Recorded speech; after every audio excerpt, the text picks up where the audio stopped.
chiffres aussi, on en parle beaucoup depuis quelque temps puisque forcément Monsieur Musk étant beaucoup dans les médias, dans les différents réseaux sociaux, forcément on en parle et surtout on en parle parce que ça peut créer un tollé notamment au niveau des deepfakes. Vous savez, notamment tous ces visages de stars que vous voyez, que ce soit les politiques ou les acteurs, la plupart, les voir en train de danser les uns avec les autres ou de faire des trucs qu'ils n'ont pas fait, évidemment, ça fait rire tout le monde et ça pose de réelles questions par rapport à l'IA parce que forcément, on va avoir quelque chose qui est déjà à la limite d'un point de vue éthique et aussi d'un point de vue légal qui va beaucoup venir se légiférer, en tout cas, on l'espère. C'est un chatbot IA développé par X et pour le coup, vous pourrez le voir dans l'application téléphonique. Tout en bas, vous avez un petit onglet Grok et on l'a aussi pour ce travail qu'on a fait pour vous. On l'a en version ordinateur, à la fois sur le feed normal, mais également en chatbot sur le côté. Il va permettre donc à la fois de fonctionner sous forme de chatbot avec de l'IA générative comme vous avez pu voir dans ChatGPT, Perplexity et autres Mistral et DeepSeek. Mais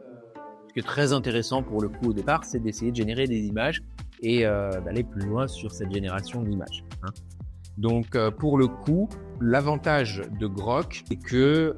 il fait passer DALL-E ou DALL-E, dépendamment de comment on le dit, pour un peu un ancêtre au niveau de la génération d'images, notamment parce que le détail est très précis sur Grok et surtout,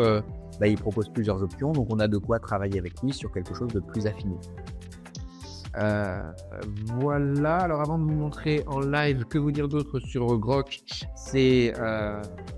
développé donc par Elon Musk depuis mars 2023, lancé en novembre je pense au départ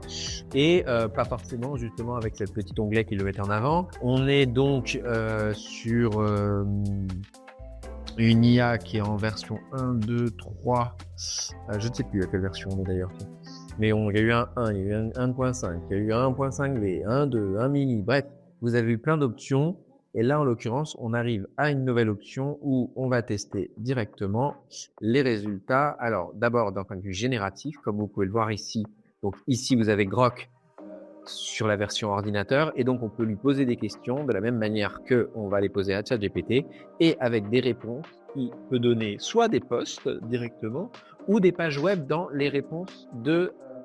Grok. Donc si évidemment le travail en anglais ne vous convient pas, vous pouvez lui demander de traduire le tout en français